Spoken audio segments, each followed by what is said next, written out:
Hello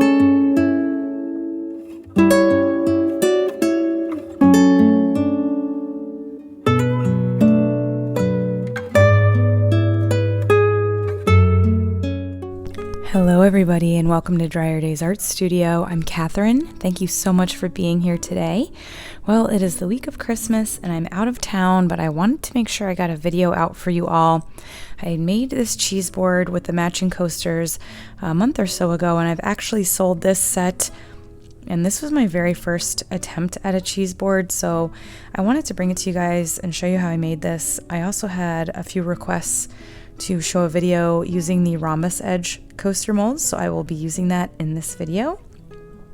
I will start off by saying I lost some of the footage to the cheese board portion. I was trying to record so many videos at one time one week that the camera just shut off because I was out of room, so I apologize. Molds, I started off in the center there with some mirrored glass on a little bed of clear resin. And I am using the Just For You Online UK heat resistant resin, and using fine fairy cake there, the baby pink pigment, as well as the silver pigment, all by Just For You Online UK, and all available in my store, Dryerdaysartstudio.com. As you can see, I just did a circular motion there of laying it in.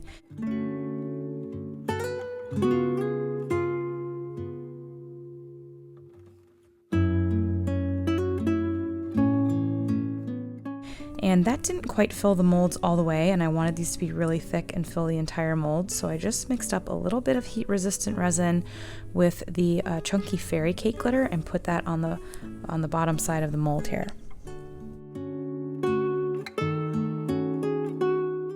You have noticed I did make a set of 4, but I only am doing 2 at a time, so I wanted to give you a close-up of me doing the second set.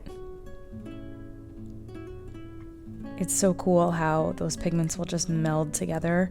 I know a lot of people say like, oh, my colors, they're all like blending together. I don't really like that, but if you just really practice using your resin, you kind of get the hang of it. And that's part of the fun, is just letting the resin do the resin's thing and seeing what you come out with. Just showing here how I demold, gently coming around the edges and pulling off slightly, very gently.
I am using the Eco Art Solutions stir stick covers, and I am using their 1 ounce little cups down here for pouring. You should really check out Eco Art Solutions. Wonderful products that you can reuse, and there is a discount code in the video description over there for their products. There's a starter kit that I got that has each of the cup sizes. It has these stir sticks covers as well as the wooden sticks, so it's a really good deal.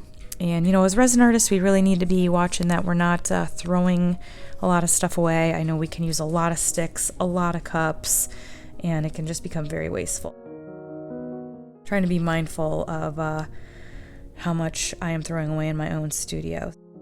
I'm going to show here just putting a little bit, I mean, you only need a tiny, tiny bit of pigment in with your resin, and as you can see, I have just a tiny bit of resin in my cups anyway, barely an ounce, and you need less than a 10% ratio of pigment or glitter, really. So I just want to show there I literally kind of just dipped that stick into the white pigment and then put it into my resin.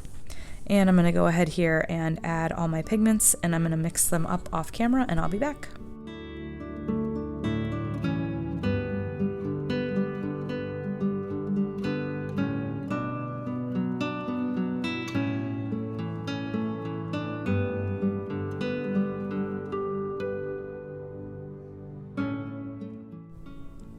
into this portion is where I lost some of that camera footage, so I'm going to just talk about what I'm doing here while I have the time. Just laying down obviously some of that white, getting a good coverage all around. I knew I wanted this to have a lighter look, so I did want the white to be kind of more dominant. Using the baby pink here, I'm going to sort of put that down also in the same sort of fashion, and then I'm going to use my gloved hand to, I don't know, I kind of call it like smushing or blending the resin together. It gives a really nice marbled effect.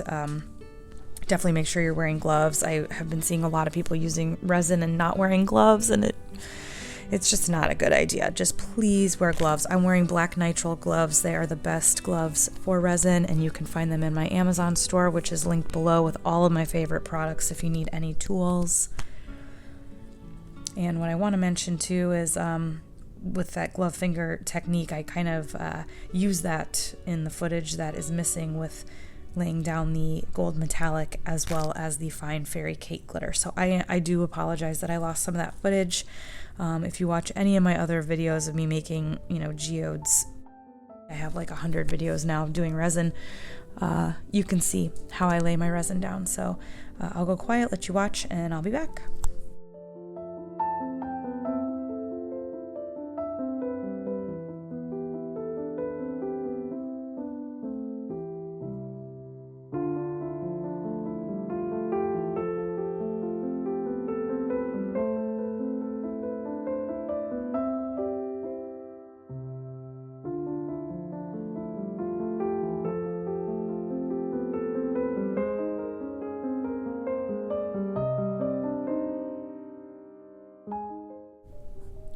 I wanted to show how I was going to pull tape for this and keep the lines nice and clean. So as you can see, I have my gold down. I did just a sprinkling of that fine fairy cake. I didn't want it too glittery, but it gave a really, really nice sparkle in there, a nice natural looking sparkle, not overdone. So with this Just For You Online UK epoxy resin, it is hard to the touch after 4 hours. So I came in at about an hour when the resin was still tacky, kind of like where it's dripping underneath and the drip is kind of starting to hang. Like it's not hard yet, but you can tell it's getting tacky. And again, my head is right in the shot, but I will move in a second, I promise. I'm so sorry. This was not my finest hour, this video, but so I used my orange stick, which has the two different ends with the different pointy edges, and just sort of lightly worked that painter's tape up from the bottom. And just be very careful of where your hands are. I was really watching where my arm was. I had a hoodie on. I wanted to make sure my sleeve didn't get into anything. And I was very careful and cautious through this whole process and kept everything nice and clean.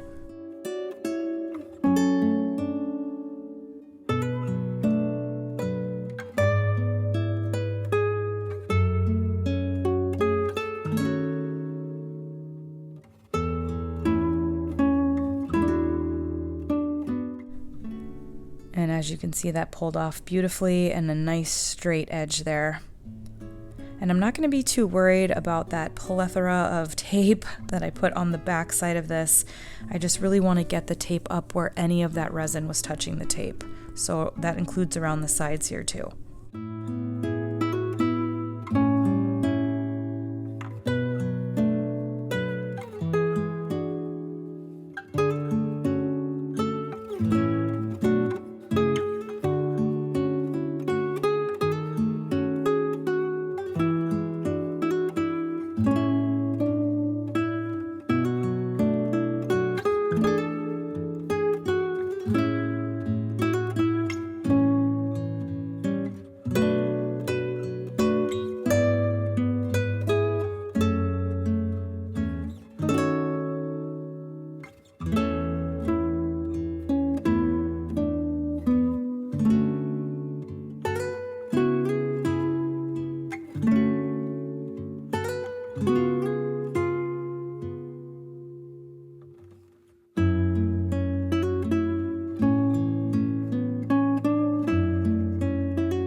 process of pulling the tape up, I did get a couple of little tacky strings of resin that fell down on the board, and here I'm using a baby wipe. As you may know if you watch my channel at all, I love baby wipes. They will get the resin right up, and they did the trick. I didn't have any residue left on this board.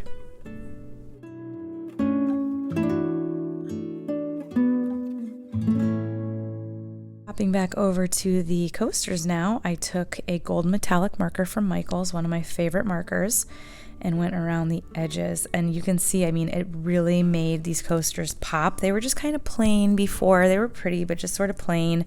And adding that gold edge just really gives it some definition, some lowlights, and really makes the glitter and the other colors pop out of these. And as I mentioned, and as you saw, I did these in 2 different sets. They do look a little bit different, but I'm happy with how they turned out. They look similar enough to me. They're using the same exact colors. And I also wanted to rim the board in the same metallic marker as the coasters so that they matched. And I really like how that looks. It just gave it a really elegant finishing touch to the board, in my opinion. So guys, I know that this video was a little all over the place. I thank you so much for watching and hanging in there with me. I hope you're having a great holiday week, and I plan to release another video towards the end of the week. Come find me over on Instagram at Dryerdays. Please check out my online store, DryerdaysArtStudio.com. As I mentioned, this was for sale and it's sold as a set. I'm just so happy. I hope they are loving their cheese board and coasters. So once again, guys, thank you so much for watching. Please like, comment, and subscribe. And until next time, keep on pouring.